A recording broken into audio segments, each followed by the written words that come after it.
Hello friends, कैसे हैं आप सब लोग। आज मैं आपके लिए बहुत ही स्पेशल वीडियो लाया हूं।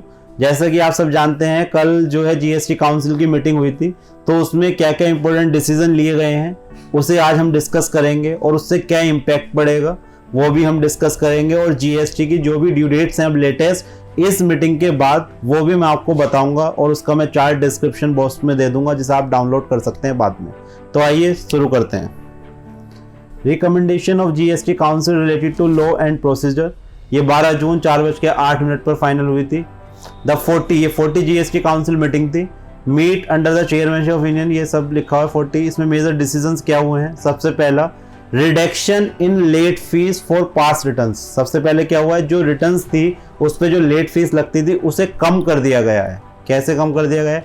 As a measure to clean up the pendency. जो बहुत से लोग जो है रिटर्न नहीं भरे हैं जिसने पेनल्टी की वजह से, उस पेनल्टी को कम कर दिया गया है। Late fee for non finishing GSTR 3B, जुलाई 17 से जनवरी 2020 तक की जो रिटर्न आपकी पेंडिंग थी, अगर उस पर नील लेट फीस आएगी, अगर टैक्स लायबिलिटी जीरो है। इसका क्या मतलब होता है, अगर आपका टैक्स बन रहा है और आपका आईटीसी पड़ा हुआ है, नेट लायबिलिटी जो आपकी निकल रही है अगर वो जीरो है, तो आप पे जीएसटी की जो लेट फीस है वो नील यानी जीरो लगेगी।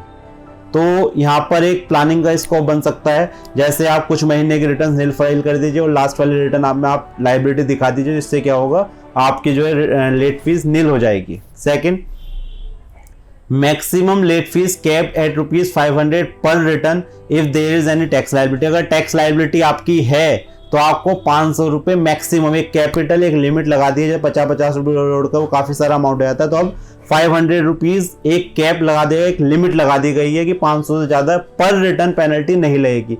अगर आपकी 12 रिटर्न पेंडिंग है, उसमें सब में टैक्स लायबिलिटी आ रही है तो ₹6000 होते हैं। तो आप इसमें एक काम ये कर सकते हैं, 11 नील की रिटर्न फाइल कर सकते हैं और 12वीं रिटर्न में सारा टैक्स ले सकते हैं। इससे क्या होगा, बस केवल आपको एक ही रिटर्न पर ₹500 देने पड़ेंगे। तो गवर्नमेंट ने थोड़ा ट्रिकी करके कराया, तो बट आप यहाँ पर प्लानिंग कर सकते हैं, उस हिसाब से रिटर्न फाइल कर सकते हैं जिससे आपकी पेनल्टी कम हो।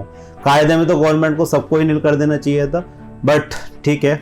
और एक और चीज, जिन लोगों ने रिटर्न अपनी पेनल्टी के साथ भर दी है उनके साथ अन्याय हुआ है यहाँ पर, क्योंकि वो लोग ऑलरेडी रिटर्न फाइल कर चुके हैं पेनल्टी के साथ और उनकी पेनल्टी माफ करने का यहाँ पर कोई भी क्लैरिफिकेशन नहीं हुआ है। तो जो ऑनेस्ट लोग थे वो बेचारे हो सकता है सोचें कि अब हम आगे से रिटर्न फाइल नहीं करेंगे, क्योंकि गवर्नमेंट का जो क्लैरिफिकेशन आएगा तो ही रिटर्न फाइल करेंगे।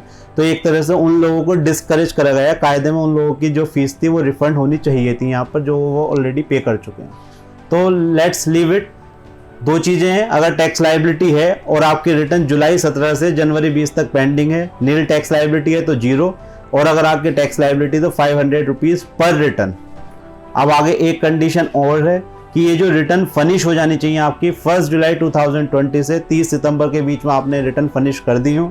अगर आप इसके बात करेंगे तो फिर ये वाली जो नोटिफिकेशन है, ये जो क्लैरिफिकेशन, सॉरी नोटिफिकेशन नहीं कहेंगे इसे, ये जो क्लैरिफिकेशन है ये काम नहीं करेगी। तो यहाँ पर अगर नील टैक्स लायबिलिटी है तो नील फीस लगेगी, बट उसकी रिटर्न आपको फाइल करनी पड़ेगी 1 जुलाई से 30 सितंबर 2020।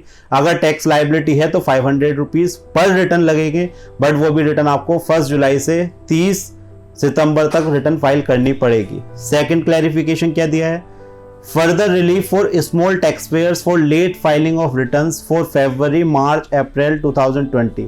ये क्या है, small tax payers aggregate 5 crore रुपए तक का जिनका टर्नओवर था, उन्होंने फरवरी मार्च और अप्रैल की rate of interest for the late finishing of return for the said month beyond specified date 6 July 2000 reduce from. अगर ये लोग 5 करोड़ तक था, 6 जुलाई तक अपनी रिटर्न फाइल करते तो कोई टैक्स नहीं लगता। इसके बाद अगर ये रिटर्न फाइल करेंगे तो 18% का जो टैक्स वो इंटरेस्ट लगना था वो 9% कर दिया है। तो जो इंटरेस्ट में यहाँ पर छूट दी गई है 18% से 9% till 30 September 2020। In other words, for these months, a small taxpayer will not be charged any interest till the notified date for relief suggested 6 July and thereafter। पहले ही मतलब 6 जुलाई तक तो पहले ही बता दिया था कि जो भी स्मॉल टैक्स पेयर उनसे कोई इंटरेस्ट नहीं लिया जाएगा, बट अब इन्होंने बताया कि 6 जुलाई से 30 सितंबर तक जो भी रिटर्न फाइल होंगी उसमें इंटरेस्ट लिया जाएगा, बट रिड्यूसिंग रेट से 9% पर एनम। आगे चलते हैं, relief for small tax payer for subsequent tax period. अब बात करते हैं मई, जून और जुलाई की। in wake of COVID-19 pandemic for taxpayer having aggregate turnover up to rupees 5 crore. Further relief provided by waiver of late fees and interest if the return in form GSTR 3B for the supplies effective in month May, June and July are furnished by September 2020. यहाँ पर further relief दिया है जो छोटे taxpayer हैं जिनका turnover 5 crore तक है, उनकी मई, जून और जुलाई की रिटर्न की डेट फर्दर एक्सटेंड कर दी गई है, वो हो गई है 30 सितंबर 2020। आगे चलते हैं। One time extension in period for seeking revocation और कैंसिलेशन ऑफ रजिस्ट्रेशन। जिन लोगों के रजिस्ट्रेशन कैंसिल हो गए हैं वो अपना रिवोकेट करा सकते हैं, उसकी डेट भी इन्होंने 30 सितंबर 2020 तक कर दी गई है। तो काफ़ी लोग परेशान हो रहे थे कि हमारी डेट निकल गई है, तो अब 30 सितंबर तक अपना रजिस्ट्रेशन रिवोकेट करा सकते हैं, तो ये भी अच्छी एक अमेंडमेंट है। आगे, certain clauses of finance act 2020 CGST 2017 to be brought into force. कुछ फीचर्स जो थे जो फाइनेंस एक्ट में अमेंडमेंट हुई थी वो 30 जून 2020 से एप्लीकेबल होंगे, तो देखेंगे वो क्या फीचर्स होंगे वो जब आएंगे। तो ये एक क्लैरिफिकेशन है, इसकी नोटिफिकेशन गवर्नमेंट इशू कर देती है 2-3 दिन में, वो आप साइट से डाउनलोड कर सकते हैं। तो मेनली तो लेट फीस का है, दूसरा आपका इंटरेस्ट का है, तीसरा जो मई, जून, जुलाई स्मॉल टैक्सपेयर्स के लिए डेट बढ़ गई है। अब देखते हैं इस नोटिफिकेशन के बाद हमारी जो GST की ड्यू डेट्स हैं और इंटरेस्ट है वो क्या होगा, उसका क्या क्या चेंज होगा, वो आपको मैं एक चार्ट दिखा देता हूँ। जुलाई 17 से जनवरी 20 तक टैक्स लायबिलिटी अगर निल है तो लेट फीस 0 होगी, बट रिटर्न आपने फाइल कर दी हो 1 जुलाई से 30 सितंबर तक। दूसरी अमेंडमेंट, अगर आपकी टैक्स लायबिलिटी है, रिटर्न का पीरियड जुलाई 17 से जनवरी 2020 तक है, तो मैक्सिमम पेनल्टी आपकी 500 पर रिटर्न है, बट आपने रिटर्न फाइल कर दिया 1 जुलाई 2020 से 30 सितंबर 2020। तो ये तो हो गई हमारी पेंडिंग रिटर्न्स की ड्यू डेट्स। अब आगे देखते हैं। अब जो फरवरी 20 की डेट थी, up to 1.5 crore turnover, up to 1.5 crore, ये 2 बार इसलिए क्योंकि कुछ स्टेट्स की 22 होती थी, कुछ की 24 होती थी, दोनों केसेस में। तो इन दोनों केसेस की जो ओरिजिनल डेट थी वो 22 मार्च और 24 मार्च थी, अब हो गई है 6 जुलाई 2020।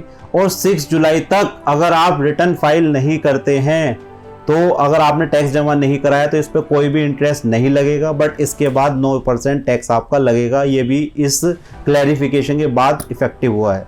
अगर ये क्लैरिफिकेशन नहीं आती तो यहाँ 9% की जगह 18% होता है। आगे, फरवरी 20 अगर 1.5 करोड़ से टर्नओवर ज़्यादा है बट 5 करोड़ तक है, 1.5 करोड़ से ज़्यादा 5 करोड़ तक है, तो 6 जुलाई यहाँ पर अगेन वही चीज़ एप्लीकेबल है। फरवरी 20 अगर मोर देन 5 करोड़ है तो इसकी जून 24 2020 है, इंटरेस्ट निल है, बट यहाँ पर 4 अप्रैल के बाद इंटरेस्ट एप्लीकेबल हो जाएगा 9%। ऊपर वाले केसेस में जो था 6 जुलाई के बाद एप्लीकेबल था, ऐसी मार्च में 6 जुलाई हो गया 9%। ये सब चीज़ें मतलब आप एक बार चार्ट से एनालिसिस कर लेना, मैं इसे डिस्क्रिप्शन बॉक्स में दे दूंगा। तो गाइज़ ये थी आज की वीडियो। ये वीडियो मैंने इसलिए बनाई, काफ़ी लोगों को मेरे पास फ़ोन आया कि जो GST काउंसिल की मीटिंग हुई थी उसमें क्या क्या चेंजेस हुए हैं और उसके बाद हमारी जो एप्लीकेबल ड्यू डेट्स हैं वो क्या होंगी, उसी के लिए मैंने ये वीडियो बनाई है। तो मैं आशा करता हूँ आपको ये वीडियो पसंद आई होगी। अगर आपको ये वीडियो पसंद आई है तो चैनल को सब्सक्राइब करें और इस वीडियो को लाइक करें और शेयर करें, ज़्यादा लोगों तक ये इन्फॉर्मेशन पहुँचाएँ, जिससे जो GST कंसल्टेंट्स हैं या जो GST टैक्स पेयर्स हैं उनके लिए इन्फॉर्मेशन उन तक पहुँच सके और वो इसका बेनिफिट उठा सकें। तो गाइस थैंक यू, फिर मिलेंगे हम नेक्स्ट वीडियो में, बाय बाय।